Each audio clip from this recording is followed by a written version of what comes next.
Hey guys, welcome to Get Busy Watching! I'm your host, Honest Dan. Let's talk movies.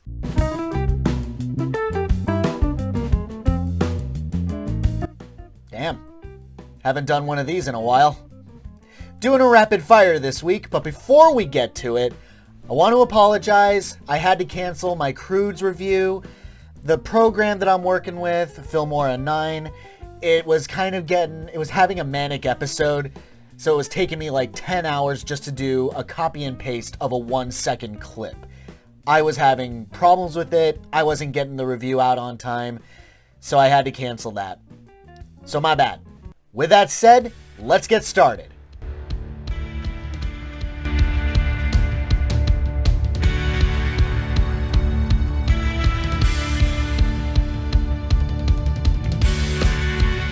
Margaret and George Blackledge, played respectively by Diane Lane and Kevin Costner, continue to grieve for their dead son, but he is survived by his wife Lorna, played by Kaylee Carter, and their son Jimmy. Lorna remarries to an abusive man from the Weeboy family, a ruthless, violent family with no intention of sharing the grandchild with Margaret and George. Not about to take no for an answer, the Blackledges decide to take matters into their own hands and fight for their grandchild.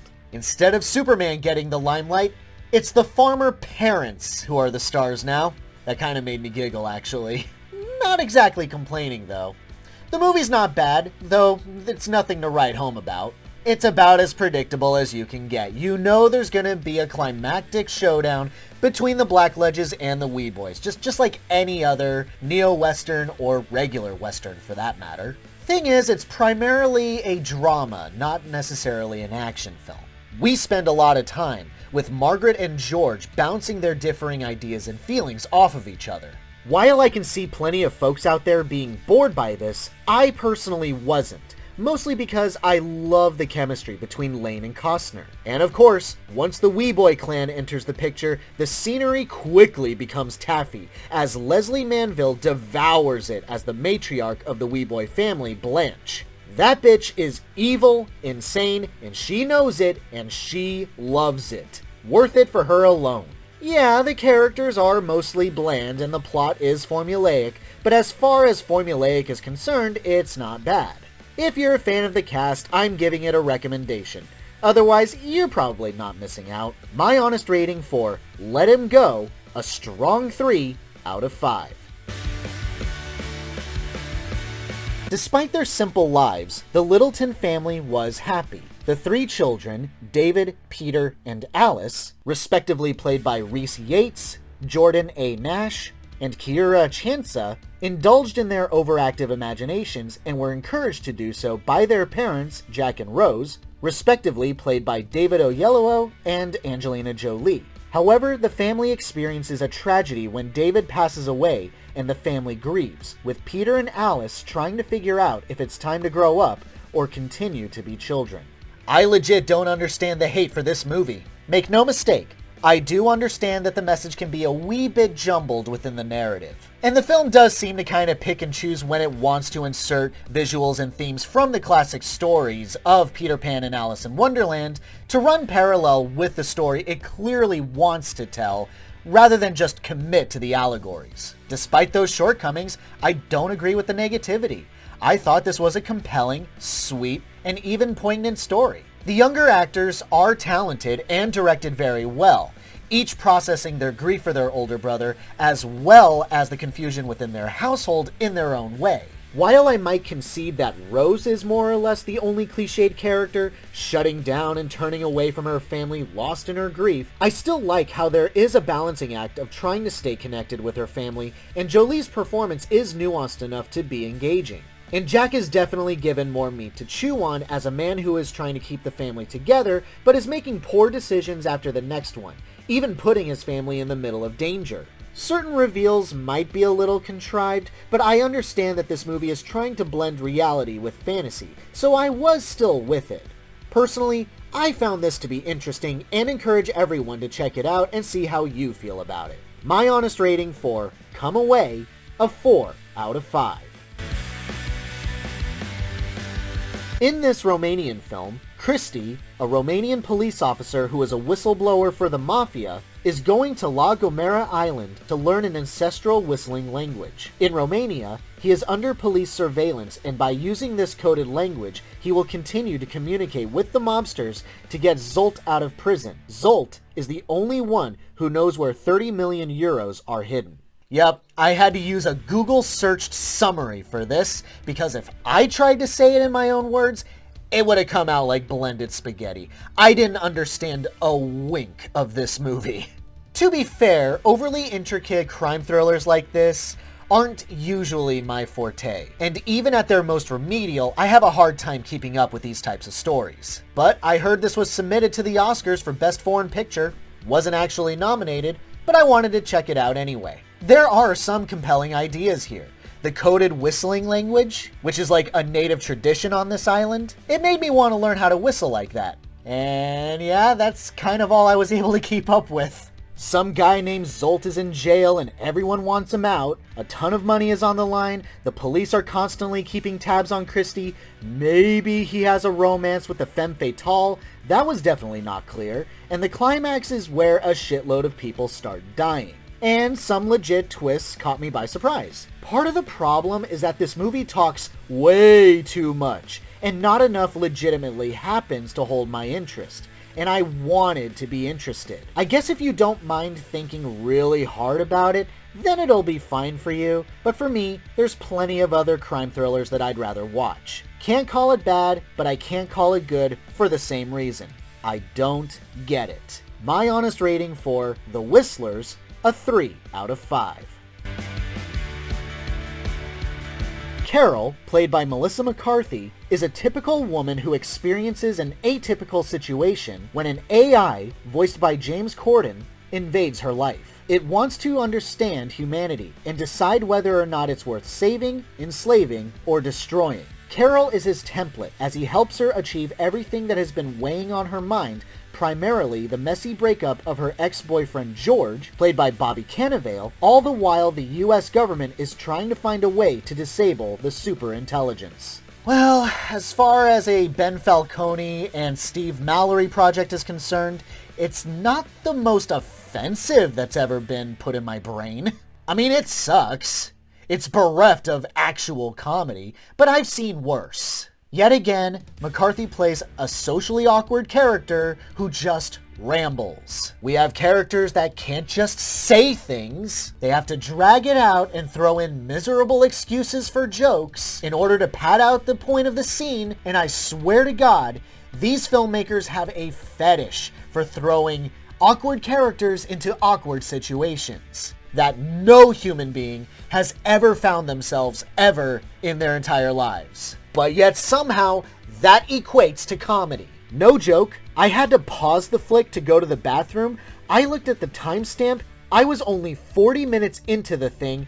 I felt like I'd been sitting there for 2 hours. By the time the credits were rolling, I wasn't even sure what day it was anymore. The only credit I will give is how funny Brian Tyree Henry is when interacting with Gene Smart. A far more credible president, I must say. And out of the usual celebrities that make appearances in bad movies, I concede that having Ken Griffey Jr. was a legit enjoyable surprise. Overall, it's bad. It's basically not funny. Tired-ass tropes you've seen before, I don't recommend it. My honest rating for Superintelligence, a weak 3 out of 5. Kris Kringle, played by Mel Gibson, has been less than jolly this holiday season, believing the youth has been naughtier than ever before. One such naughty child, the spoiled and sociopathic rich kid Billy, played by Chance Hurstfield, got a lump of coal for a present from Santa and hires a ruthless and efficient killer, played by Walton Goggins, to kill Chris. And the killer is all too happy to accept the job, having his own issues with Santa. I can't claim to have as much fun as I would have wanted, and I certainly think that they tried a little too hard to hammer home a message that was really not needed in a movie about a hitman trying to kill a grizzled and world-weary Santa Claus. But I'd be lying if I said that there wasn't some recommended fun to be had. I do kind of enjoy that this is a world that knows Santa exists and that he goes to the bar, gets wasted, and just preaches about how awful the world is right now. The cynic in me kind of appreciates that more than I should. And when I say everyone knows about Santa, I'm saying even the military knows about him. And one of the big plot points is getting him to make shit for the military. I already forgot the particulars. Basically, it's all a setup to have extras get killed by Goggins' hand, and to be fair, when the action gets going, it's pretty fun. Maybe not as brutal as I would have wanted, but it was more than serviceable. I admit, I think watching just how sociopathic the kid is stole the show for me, and tidied me over until the climax. I think where things falter is how uneventful the buildup can get. Watching Goggins be a grump as he locates Santa can be fun to watch for a while, but I just think more should have happened.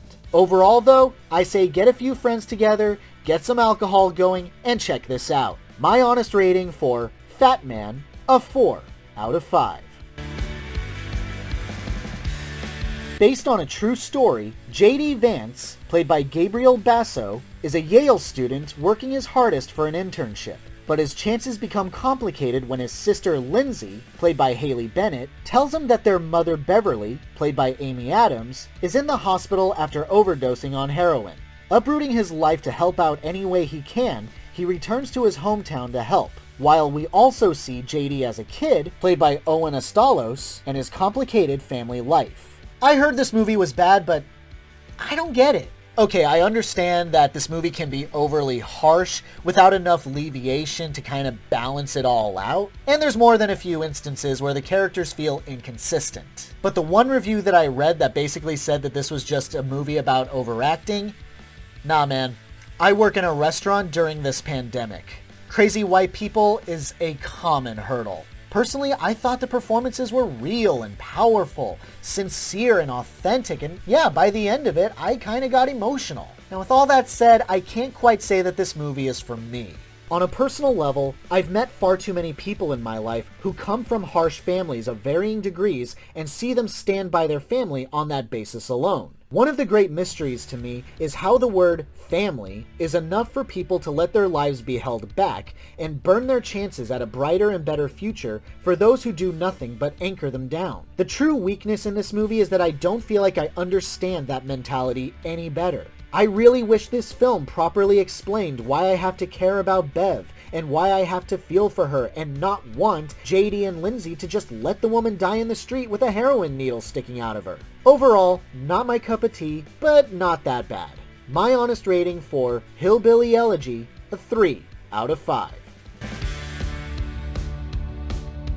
Abby, played by Kristen Stewart, is in love with her longtime girlfriend Harper, played by Mackenzie Davis, and what with Christmas fast approaching, thinks it's the perfect time to propose. A wrench is thrown into those plans when Harper invites Abby home to meet her family, and her family doesn't know that Harper is gay, which she fears will ruin her relationship with her parents, and asks Abby to keep their sexual orientation a secret. Abby reluctantly agrees, but soon the lying gets harder day after day as the crazy household becomes more than she can bear. I like it! I mean, yeah, at times it kind of feels like a Hallmark movie with a budget and big stars. Of course, the main character has a tragic backstory that coincides with her dislike for Christmas. There's random hijinks that no human being has ever found themselves in. But in a strange way, and the devil always being in the details, the way that it's written actually kind of makes me okay with a lot of this. The jokes do land, for the most part,